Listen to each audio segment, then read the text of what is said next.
So good morning. My name is Reverend Dr. Ron Fox, and I'd like to welcome you to the Sunday service for the Center for Spiritual Living Space Coast. And if there's anybody that's watching this at any time that's never been to a Center for Spiritual Living, we believe there's one God, many paths to that God, and we're here to love, honor, and support you, no matter what your divine path is. And the Center for Spiritual Living Space Coast is a safe haven for people of all beliefs and lifestyles, whoever you are and wherever you may find yourself on your journey of faith. You're welcome here. And this morning, to begin our service, Reverend Jenna Watkins is going to open us with a prayer, and then Carol Gabico, one of our congregants, is going to honor us with a reading.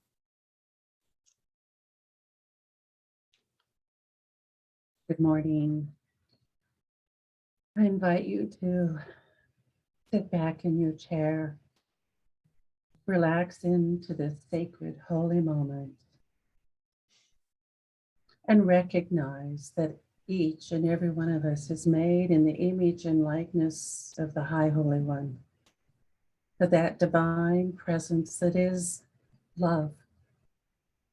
Love in all that life is: abundance, joy, freedom, creativity, aliveness.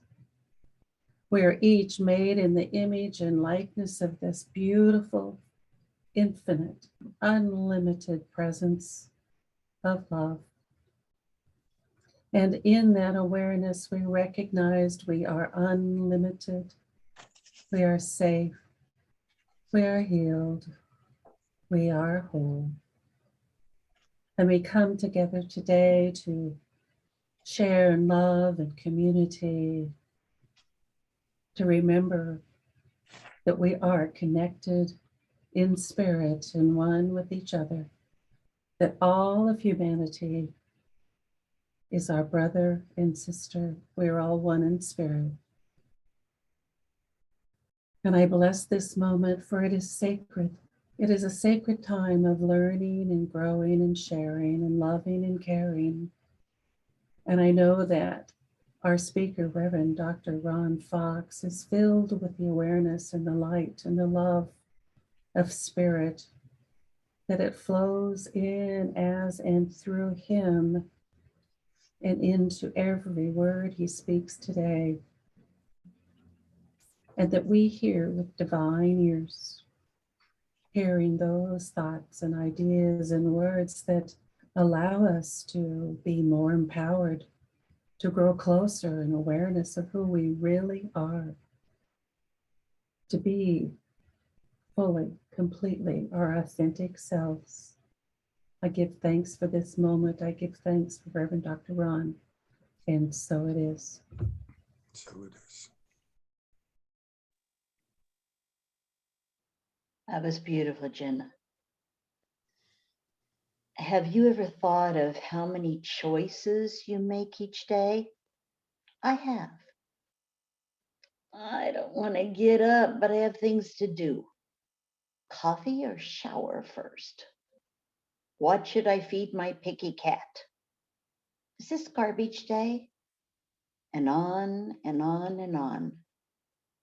But the biggest choice I silently make each second of each minute of each hour of each day, of all the possibilities out there, many of which I've tried. Who do I want to be right now? When I look in the mirror, who do I choose to look back at me? When I take a silent moment looking within, who meets me there? As I move through my daily life, what choices do I make, not to present to the world, but to present to me, to be, to really be? It's my choice.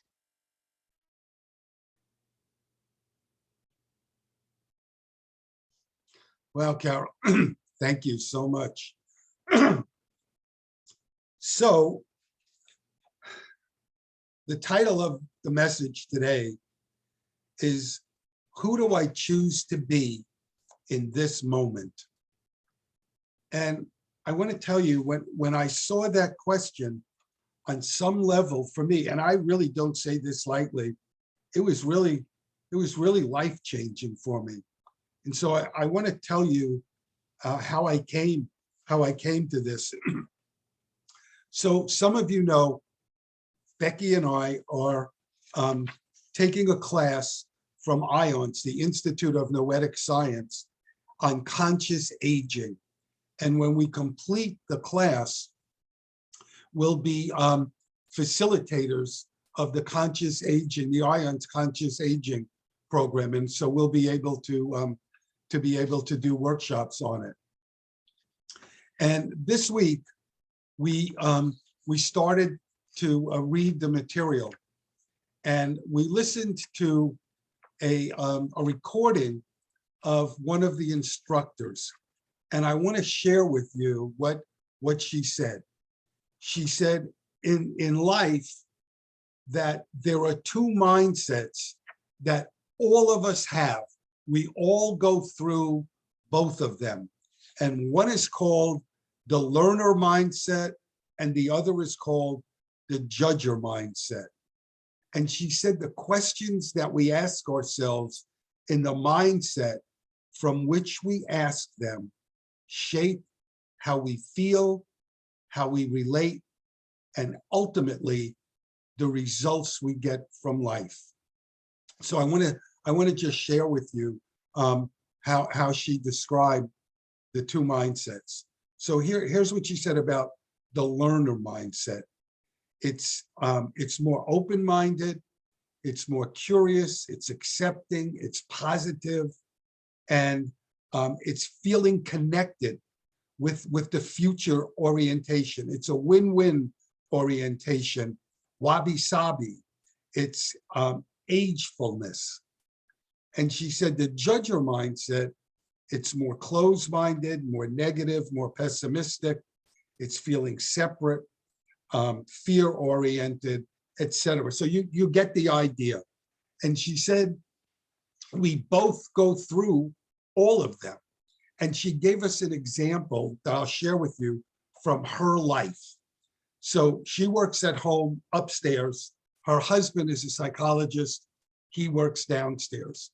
And one day she was going downstairs and he said to her, "Hey, hun, I just wrote a haiku and I sent it into the newspaper."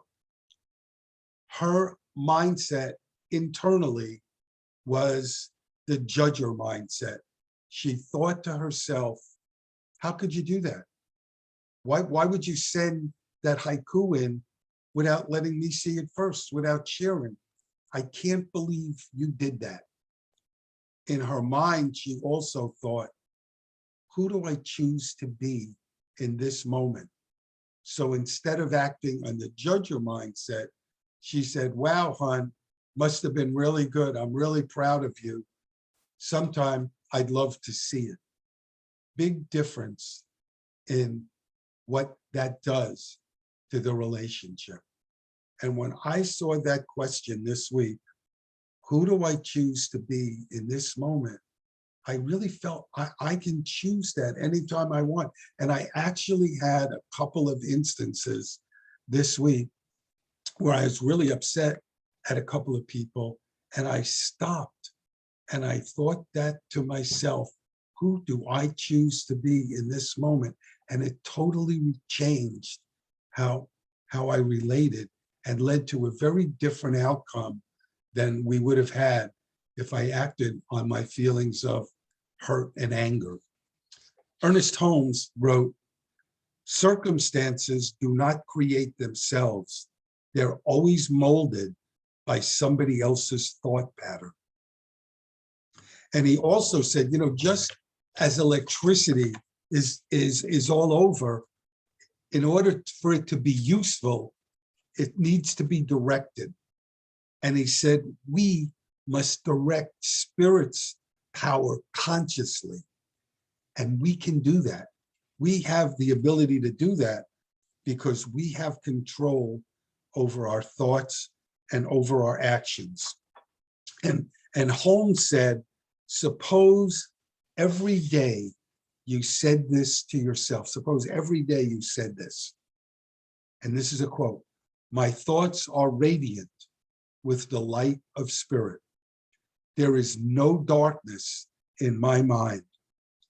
I am directed by the spirit of wisdom. I am guided into right action, into happiness and success, because the light of spirit shines from the very center of my being. This light illumines my path and makes straight the way before me. This is the light of God. This light of God is the living Spirit Almighty." Suppose we said that every day. How different would our relationships be? How different would our responses to be, no matter what's going on in our life? So one of the great spiritual writers in New Thought, and I know one of Beck's favorites, is Joel Goldsmith. And I was reading some Joel Goldsmith this week, and he said, you know, God works out its life as our life. So God is working out God's life through you and me. And he said, when we step aside, we see God shining through us. And so I think what he's talking about when he says when we step aside is when we let go of our ego stuff, and when we open ourselves to let God shine through us. And he said, so when we do that, and we desire a God experience, he said, heaven opens itself up and pours its good through us. And he said, when we're really turned into spirit, we can know that we are going to be divinely guided just as we need it. And I saw something this week that Michael Bernard Beckwith wrote that kind of speaks to that. He said, make me patient when I worry. Make me calm when there is strife. Make me loving when my heart is hard. Make me forgiving when I would be right. So I really enjoy Joe Dispenza, seeing his videos and his writings. And in one of his books, he said that psychologists tell us that by the time we're in our mid-30s, that our identity and our personality is completely formed.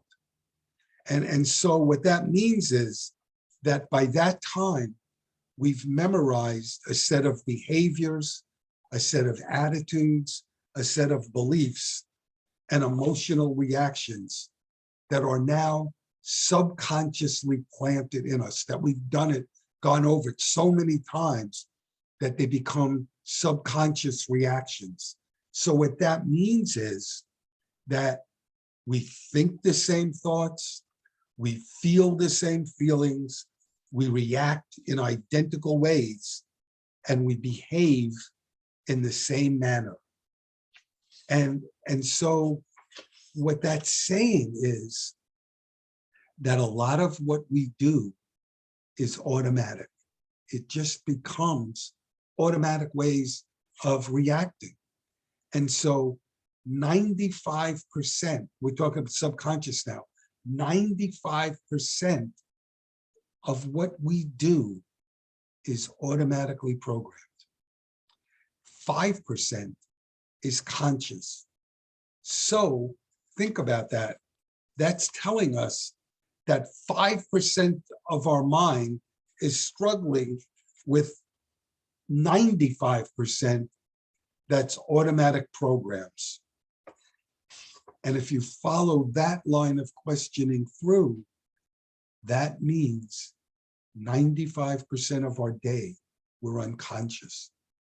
Think about that. 95% of our day, we're unconscious. But the good news is, and Carol kind of talked about this, we can change that. We can change that. We can choose how we respond rather than reacting. We don't have to react. We can respond. We can shift our unconscious reactions to and make them conscious responses. So I was reading this week something by a fellow named Manal Goshe, and he said, he asked the question, what does choice do? What does choice do? And what it does is we become more aware of what we're experiencing. We don't act automatically to events. We choose our reactions. So I want to give you an example from my life. It's kind of a long one, but I think you'll see what I'm talking about. So when Becky and I moved to Arizona and we took over the church there, they had an interim minister. And the interim minister was very unhappy that I got the job because her best friend had applied and she wanted her best friend to get the job. And so I would have people coming to me saying, you know, when you're standing up there talking, she's sitting in the back, putting you down, putting your talk down, putting you down, and she's doing it out loud. You can't hear it, but she's doing it loud enough that people in the back 2 rows could hear it. And so a couple of times I called her and confronted her on it, and it didn't stop. And so one day I called her and I was furious, really furious. And I said to her, I just want you to know I'm filing an ethics charge against you. And she said, how about if I come in and we talk in an hour? And so I said, okay. I went into my office. I was home when I made the call. I drove to church, went into my office, and I was kind of pacing, gearing myself up for the fight. And when I get really upset, what I do is I go to meditation. So I started to meditate. I sat down, I had a half hour and I meditated. And at some point in my meditation, the thought came to me, why does it have to be a fight? Why can't you do something to come together? When she came in, that's what I did. And we wound up having this great conversation and we healed it. A few weeks later, a short time later, she died in an automobile accident. And her best friend, who was another minister, was going to come to my center and do the memorial service. And this minister called me up and said, it's your center, why don't we share it? And I said, you know, we didn't have that great a relationship. She didn't like me. I'm not sure that, you know, it would be a good idea. And her friend said, my goodness, are you wrong? Whatever happened in that meeting you had with her, she came away absolutely respecting you and loving you. It totally turned her around. You were like a hero to her from the way you responded, Ron. So we wound up doing it together. And I wound up going to my board. We had a lending library where anybody could just go in and take a book or a tape on the honor system. And I wound up going to my board and asking my board to name the lending library after her. I'm telling you that because it was simply a matter of one thought, one choice. Instead of gearing for a fight, why not gear for a healing? And it worked. It worked. Anybody can do that. We have choice. Choice empowers us. You and I aren't victims. We are spiritual powerhouses. And when we make a choice, we accept responsibility for the choice. You know, in our life, we're always going to have events that are unpredictable. but we can stop and make a choice how to deal with it. While we may not be able to control every situation we face, we can control what our reactions are to those situations. You know, this is one for me. I know if somebody cuts us off in traffic, we don't have to glare at them or make some kind of gesture. No, it's a habit. It's a habit. When we were in Arizona, I read a story about a guy who was in a road rage incident. He and the other driver got out of their car, and this fellow hit him. The other fellow banged his head against the concrete sidewalk and died. And the fellow did 10 years in jail. He got out of jail, got married. 6 months later, got into another road rage incident. This time, the other guy hit him. He had his head against the concrete and he died.